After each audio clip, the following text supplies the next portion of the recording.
Treasure Hunting Weekend mga katiyats. Ito ay isang expedition namin. Pinuntahan namin yung bundok kung saan merong nakuhang sucker deposit. Ito yung maliit lamang na deposito na nilagay sa loob ng napakalaking bato. Ang misyon namin dito ay galugarin ang buong lugar kasi napakalaking bato. Baka mayroong pang ibang sucker deposit or itong mga treasure enclosed or inside rock. Yung nilagay na treasure sa loob ng bato na nilalagay lamang sa mga supot. Maliliit nga lang ito. Nilalagay sa mga pouch katulad ng mga diamond at iba pang mga precious stones and jewelries na pwedeng mailagay sa pouch. At nilalagay yan sa mga butas ng bato at pinapats lamang ng simento. Kaya dito makikita nyo sa video ito ang totoong treasure inside rock na ayon sa alamat ng kwentong ito, pero hindi ito alamat kasi nandyan makikita natin yung butas. Ang kwento dito ay meron daw isang estranghero na matanda na at tumira sa bundok na ito. Hindi sa kanya itong mga lupain dito, pero nung mga 1980s ay wala pa kasing gaanong tao sa bundok na ito. Hanggang sa ngayon walang naninirahan pero meron lang nagmamayari sa lupa. May mga tanim na. So noong 1980 siguro ito'y talagang gubat. Kaya ito na kami ngayon. Yun ang puntahan namin. Pero along the way ay dito nakita ko tong hugis pating na bato. Hugis pating siya. Andin nakaturo siya dito.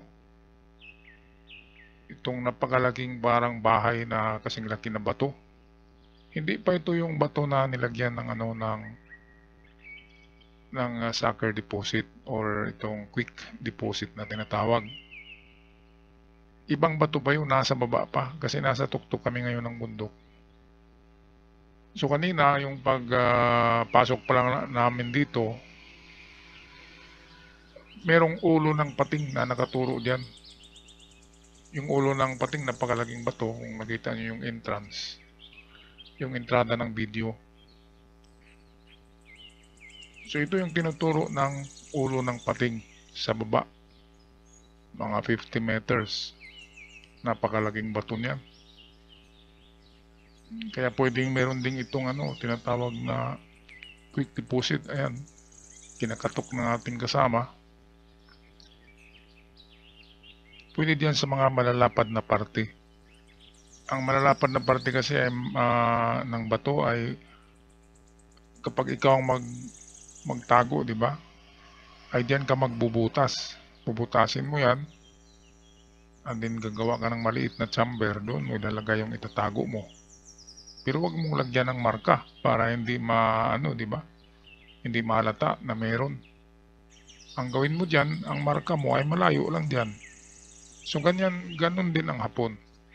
Kapag nagmamarka sila sa mga quick deposit, hindi doon mismo sa nilagyan nila.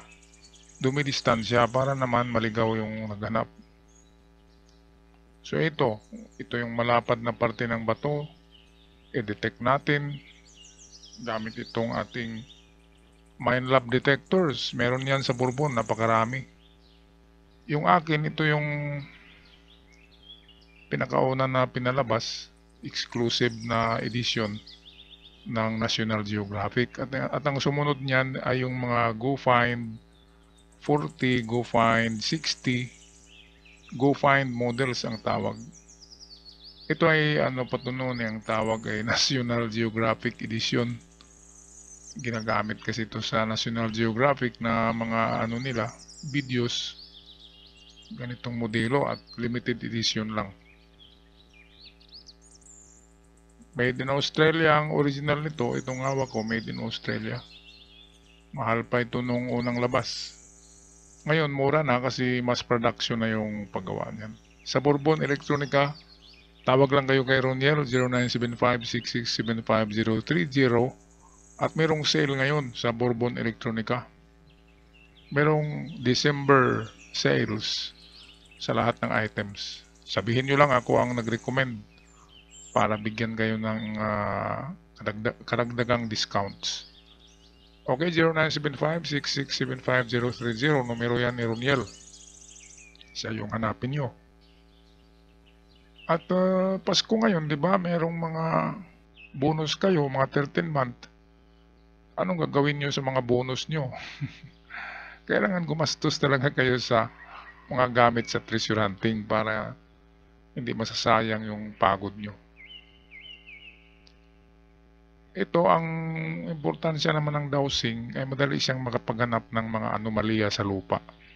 Mga lupa na maraming whoops. May sign kagad, oh.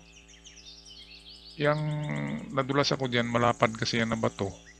At yung bato na yan mismo ang nag-detect, oh. Nakita nyo yung dowsing, bumalik.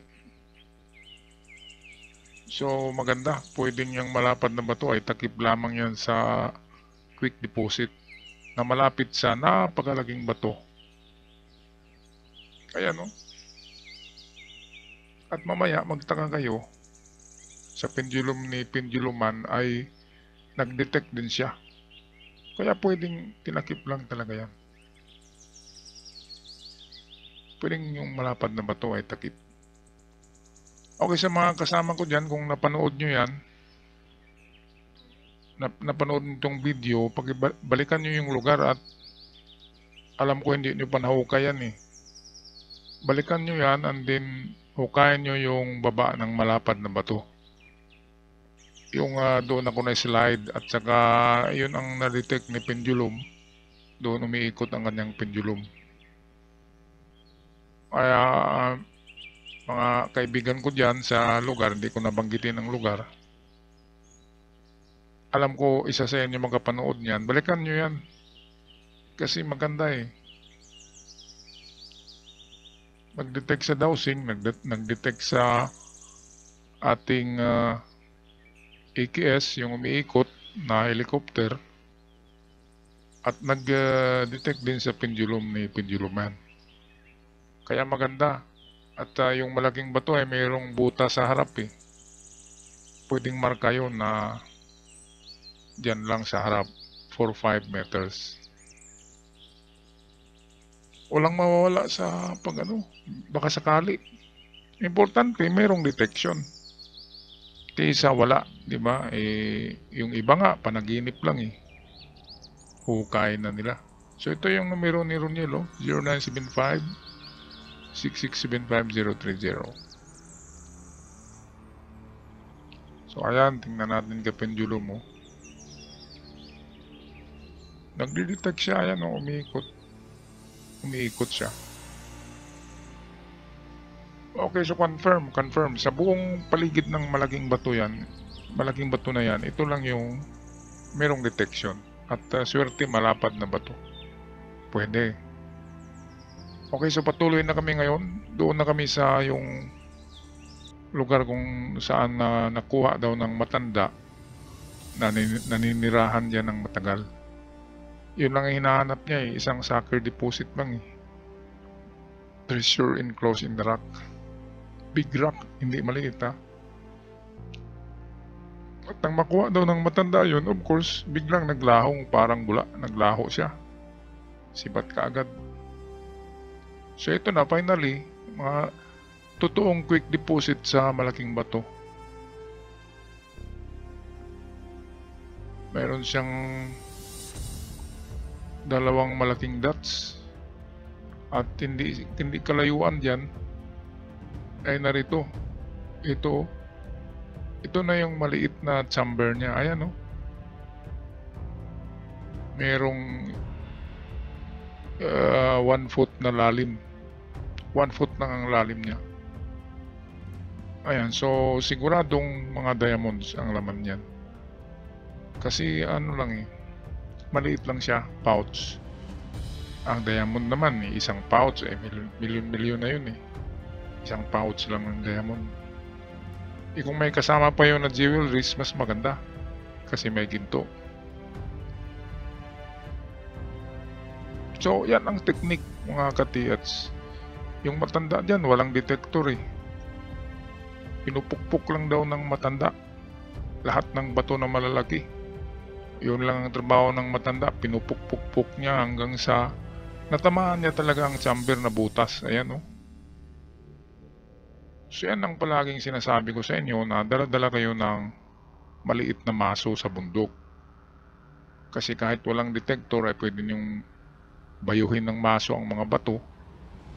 At kapag nabutas na katulad ng ganyan, quick deposit, sign yun, no? Merong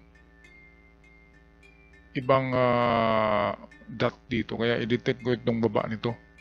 Kasi maganda yung pagkagawa ng dot sa ibabaw. Talagang man-made siya, oh. Ito ay kasama rin ito na bato sa yung merong enclosed in the rock ng matanda. Nasa 3 dipa lang ito. Napakalaking bato kasi ito. So ito yung medyo sa likod. At meron din siyang sign na dot. So ito, detect natin, baka 2 feet na lalim, di ba? Mga quick deposit ay pwedeng matamaan ng detector. Ang maganda lang kasi itong detector na ito, itong maliit, makapagbasa siya ng ginto, malaman niya kung ginto o hindi.